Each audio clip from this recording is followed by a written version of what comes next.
Good morning, Lagos. Good morning, Nigeria. Good morning, wherever you are listening from. This is Follow the Money, brought to you by Nairametrics. My name is Ugodre Obichuku, and I will be steering this ship with my very good friend and partner, Wadi. Wadi, how are you? Good morning, Ugo. So many things happened last week. I don't know whether the CBN, I don't know whether they hit the ground running or they were just, was it a marathon or a sprint? These are things that we need to really talk about. A very interesting week, Lagos. And I'm sure a lot of people have been wondering as well. What happened last week in Lagos? Did I say in Lagos? In Nigeria in general. There were a lot of circulars. It was as if it was like a circular every day at the CBN. What is happening, CBN? You guys have been in the news of late. And, oh my God, I tend to do this, 5-10 minutes money brief on my Instagram where I try to explain some things, especially on the economy. And I think I did more than I ever did last week. Just trying to break down some of these things. So, let's quickly, deal with this CBN issue before we move into what we're here for, which is stocks in general. But a lot of circulars last week. I think the CBN essentially appears to wants to deal with this FX issue from a supply side point of view. They've probably dealt with, with demand side things. That hasn't worked. So now it appears they're trying to deal with supply, and there are, it would seem, taking off whatever controls that used to be there, that was essentially a deterrence for supply. I think it kind of started with that letter to banks or so, telling banks that that they couldn't hold net open positions for long. And for a lot of people who didn't understand what that meant, essentially they were telling banks that you couldn't hold dollars for too long. More than the required period, because that tends to sound like speculation, right? Because holding it for too long means you're probably holding in anticipation that the rates might come exactly, and then you can sell. So that was the first letter, which was quite surprising. Very interesting at that point, because I was wondering if the dollars were available, why are they speculating? Knowing financial institutions, you need to continually turn over that money on a regular basis. How much are they going to really make from the FX, at the end of the day? If the market, when you go into the market, some people have said, they were moving into the black market, they seem to be round tripping. But we're seeing in the FM markets that, the supply really just wasn't there. So if it was available, why are they holding? Yeah, very interesting. And the CBN did try to address that. And something else that kind of happened last week, of course, was that we saw the official rate essentially even weaker than the black market rate. And at the point that was quite shocking to a lot of people because nobody understood what was going on, right? Because, typically you're used to the black market rate being slightly higher than or slightly weaker in exchange rate terms. Slightly higher. But at the end of the day, when I think about it, I was quite shocked when I saw that one. I think it was 1.468. I think it hit 1.4. Wasn't it 1.48 or something? 1.48 something. That range. And I was like, and at that point, speculations were the black market was going higher, but all of a sudden it dropped and it came back to about 1.113, and everybody was just like, "What's going on? What's going on?" And you need to let me know. I don't know. Yeah. So Lagos essentially at the start when that letter to banks was out, I think the impression was that we're going to see the exchange rate strengthen, the naira strengthen, and then of course the dollar crashing, and that kind of happened temporarily to I think 1.3 or thereabout, and then things now went downhill again. At some point it crossed 1.5 before it clawed back to 1.4.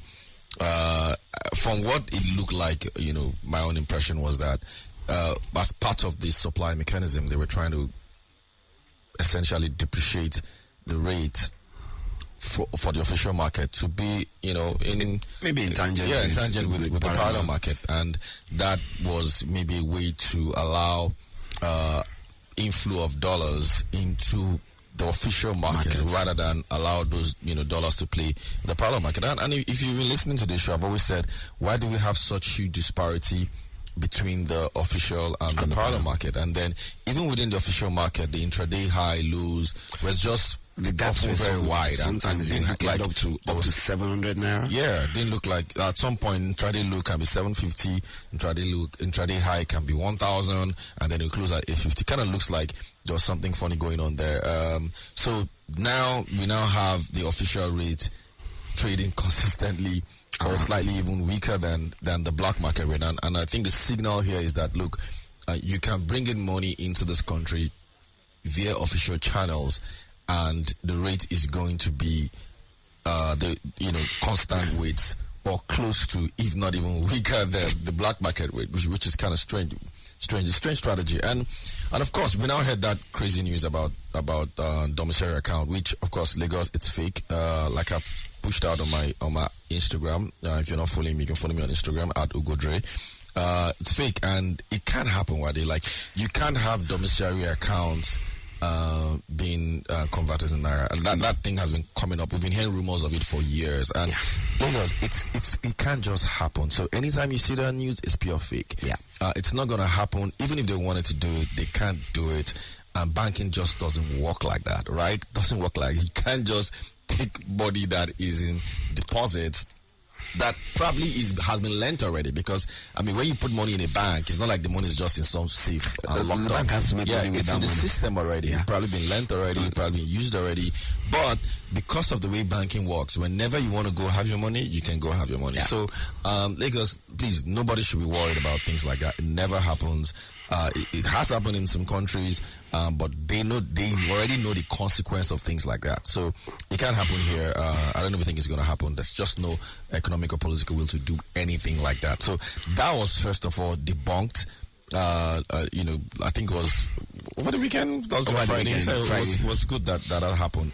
And of course, another news was the IMTUs. So that too was a little bit. It was a little worrisome for people. But what was interesting there was, so before now, if you bring in money into Nigeria through any of these IMTUs, for example, the likes of maybe Western Union and things like that, right, or PayPal, you inflow it into Nigeria. You couldn't.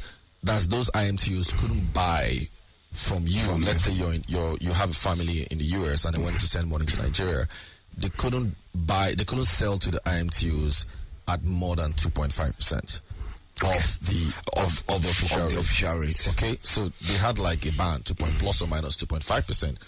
So what the central bank is saying, you know what, that is a disincentive for people to want to flow money through official channels, because they would usually just flow that money through the black market. Yeah, because they're just not going to sell to those IMTUs. So the IMTUs would probably just buy it at the black market and then hold that money outside the country. So by taking off the ceiling and the floor, it means that everybody can bring in what you want. Exactly. Sell at the rate that sell at what the market rate is saying. Yes. And you go on. Yes. But my question is, they increase the fees. Well, is that to reduce the number?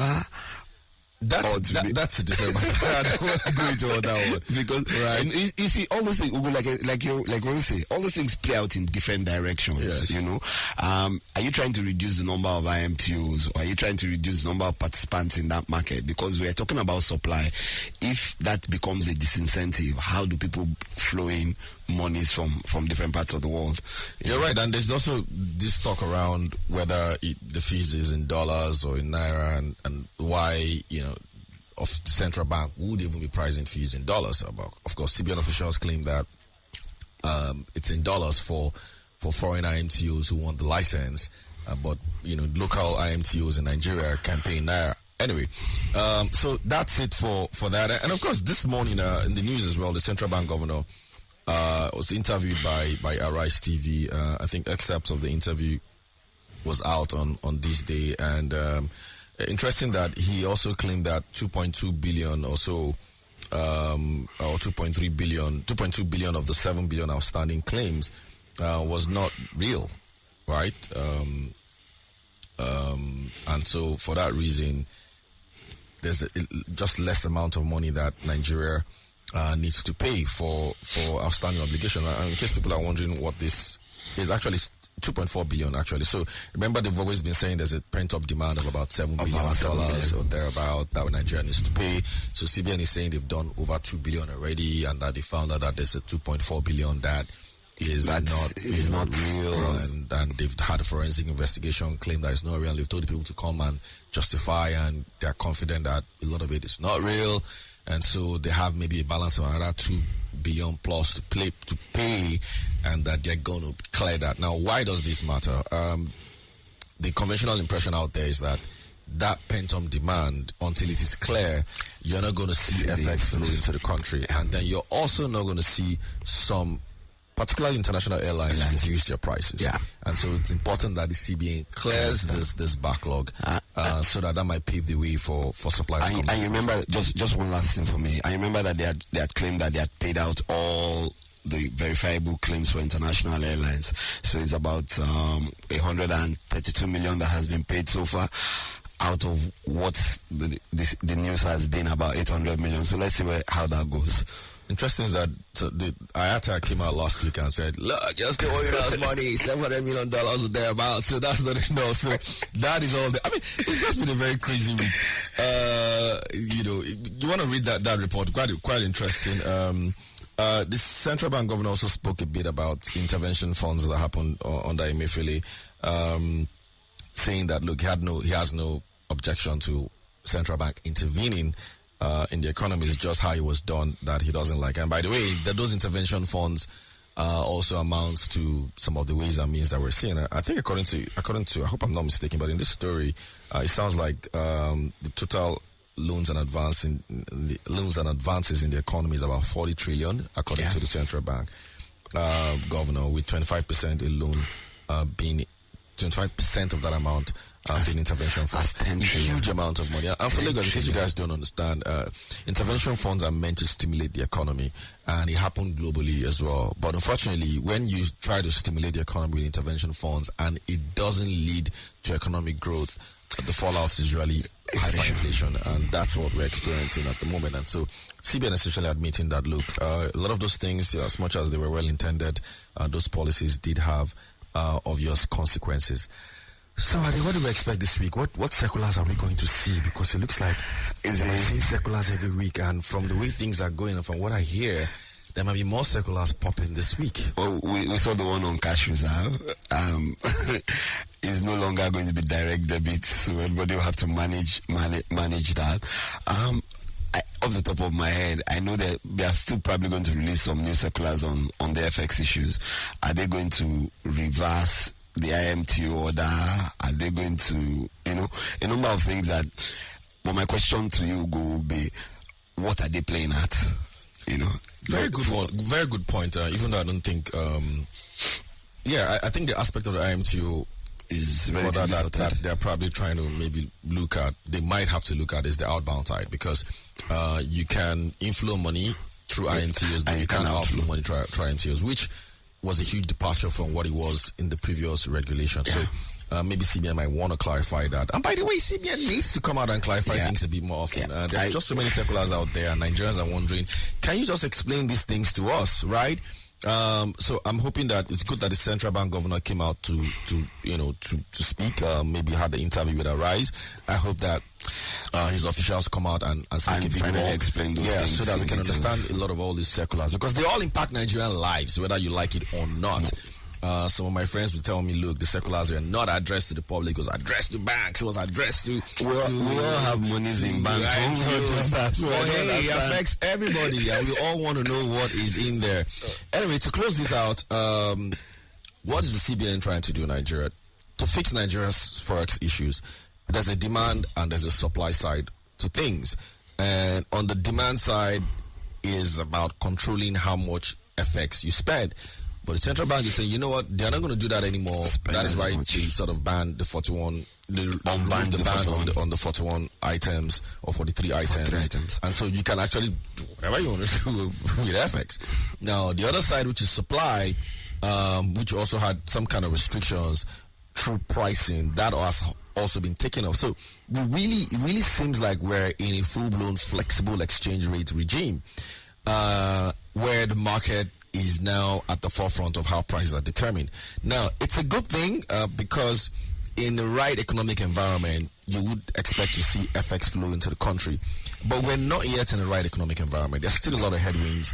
There is still challenges with global interest rates. Yeah. The US and most European countries still have interest rates high. The US Fed Chair, Jeff Powell, was on 60 Minutes Live yesterday and was clear, emphatic that he doesn't see interest rates in the US coming down. And the latest jobs report from the US was pretty hot. So they're creating jobs like crazy in the US, and that also has direct impact on their own inflation rate. And so it's likely that interest rate will remain high. What does this mean? It means that if interest rate is high in the US, and what we were saying about maybe at the end of the first quarter, we'll start to see some money come into emerging markets. It's going to be tough because you're not going to want to leave the US and bring money in here when interest rate is high in the US. And by the way, it's negative real interest rate here in Nigeria because inflation is at 28.8 or so percent. And interest rates are dancing around. Right, 12. and then you have interest rates here at sub 20%, so negative real interest rate. So not enough incentive for investors to want to bring money in. That is why there is strong indication that the central bank might also need to adjust interest rate upwards just so that this economy can be a bit more attractive. And we're looking forward to the MPC meeting, which is happening I think in a week's time or so. So very interesting and things going on the FX side. The CBN is working hard to try to solve this FX problem. We hope that, this turns out good. Like I've always said on this show, what we need in Nigeria is FX stability more than ever. As much as we all want a stronger Naira, I think the most important thing that we should all be gunning for is FX stability. That is what is important for businesses to make decisions. We're going to go on a short break, and when we come back, we'll dive right into stocks.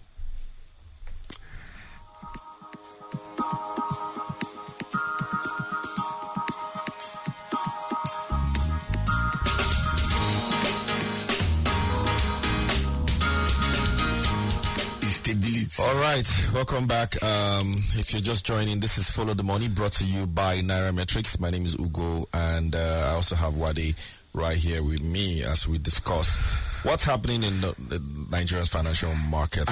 If you just joined, you missed where we basically dissected Nigeria's FX situation, a whole lot of circulars last week, and so we try to address it. If you missed any part of this show, of course, you can always listen to it on any of your podcast platforms, particularly on Spotify or Apple Podcast. You can always get us there 2-3 hours after this show has gone live. You see a recording that you can always go back to. And of course, you can always go back to previous episodes of Follow the Money. Wow, it was a very busy week at the stock market as well. You have a lot of stocks, companies release their results. It's the earnings seasons, of course. Earnings season is when you see shares or companies release their results. But before I get into results, I just want to quickly run down how the stock market performed last week. The stock market appreciated by 1.9%. That's the all-share index last week to close at record 104.4 thousand. Record. Of course, again, and the entire market capitalization of the stock market is now 57 trillion. In terms of year-to-date gain, this stock market, yes, the Nigerian stock market, is up 39.65%. It's just first week in February. We're already up 39.65%. How do you beat that? There's a bit of a downer, though. That's just Naira gains. I mean, if you try to dollarize that, since we're now dollarizing stuff, I don't know what that would mean. But the index is up. Nearly all indexes are up. NGX 30, that's the 30 most capitalized companies, are up 40.8%. And interesting is that the premium index, where you have the heavyweights, like Dangote Cement, up 54.4%, and that's essentially what's driving. And of course, last week there were 27 stocks that gained last week, while we had how many declines this week? Okay, I think about 35 or so. Okay, lower than the 35 that gained last week. And the top gainers during the week were Triple G, Mayor, Cornerstone, Veritas, Julie, Gerigu Power, Owando, Dangote Cement, Beggar Paints, and McNolly's. Dangote Cement currently trading at 763 naira per share. Dangote Cement? Incredible, yes. Wow. Gerigu Power, of course, is trading at 568 naira per share. If you all remember, 2 years ago when Gerigu Power listed at about 100 naira, and it's 5 times. 500% gain in just 2 years. And of course, on the downside, we're led by Dar Communications, and then of course we also had Cadbury in there that we spoke about last week. Nem Insurance also in there, and Honeywell Flour Mills as the companies that lost. So there were a lot of results last week, right? And we're going to start with Okomu Oil. We're going to run them quickly because we just had 10 minutes or less left. Okomu Oil turnover up. Everything seems to be 43%, 79 billion. Gross profit 20% up, 47 billion. Earnings profit after tax was up 21 billion, 22% up. And of course, profit margin 28% and return on equity 57.6%. Solid performance there from Okomu Oil. Very solid performance, and the share price is up 3.8% year to date despite the performance, So share price is currently 270 naira with price earning at 9.8 times. Ugo, it seems like this last year, the second half of the year, was really, really good for a number of companies, aside from those who had the FX exchange rate issues. But even then, with the performance in terms of revenue, those guys still did so Okomu Oil is essentially a local company that it's what you want to call made in Nigeria, or they do produce locally, but they operate in the agri sector. Most of their major business is oil palm, and they are one of the market leaders. So Okomu Oil and Presco, and those are actually two companies that have benefited a lot from Nigeria's agro policy. Yes. Of course, started during the Buhari years, so they've gained a lot. I still remember Okomu Oil around 2014-15 trading at 35 naira. And you've seen their profit grow nearly every year. So as a lot of companies locally were suffering, Okomu Oil and Presco we're actually, making incremental gains. And a lot of reasons why, of course, is companies, particularly who buy their products, they mostly do a lot of B2B products, couldn't be importing those products anymore. And so for that reason, they went for local consumption. And that is where the likes of Okomu Oil have seen a lot of gains, and that's why their results are good. So solid performance for the company. And then we'll move to Wema Bank. Wema Bank, of course, gross earnings up 61%. To 214 billion. Profit for the year 23 billion. Interesting as well for Okomu Oil. Bank recorded FX valuation gains as usual. A lot of banks did make a lot of money from FX this year, and Wema Bank was one of them. Share price is up, what are they, 30 something percent? Share price is up 93%. Isn't it? 93% year to date to 10 naira, and then the stock is trading at 6.2x. I'm looking at something, and it is quite interesting to me. The interest income on investment securities reached 57.63 billion. Yeah, so solid numbers on Wema Bank. Yeah. If you've been tracking the bank, there's been a lot of restructuring going on there over the last 3 to 4 years, and seems to be panning out pretty well. It's a tier 2 bank, and you know how difficult it is to be a tier 2 bank in this country when you have tier 1 banks that are pretty strong and growing as well. So impressive result for Wema Bank. Share price is up 93% this year, like we mentioned, to 10 naira, and it's trading at a multiple of 6.2x. Kind of expensive though for banks at the moment. And of course, we go down to BUA Foods. Another interesting company, BUA Foods revenue up 74%. To 728 billion. At the rate BUA Foods is going, it's probably going to hit $1 trillion in revenue in the next couple of years. Just a year ago, it was 418 billion in revenue, but it's done 74 billion in revenue last year. Profits alone are up 22% to 111 billion. Earnings per share, which is one of my best measure of success, is up 22% as well for the company. Key driver for the group's revenue has been price adjustments. They did mention that they adjusted prices last year in line with inflation, and then they also saw their volumes go up, particularly for their sugar, flour and pasta division. So very good results for BUA Food. But BUA Food share price is up 47% year to date at 285 naira per share.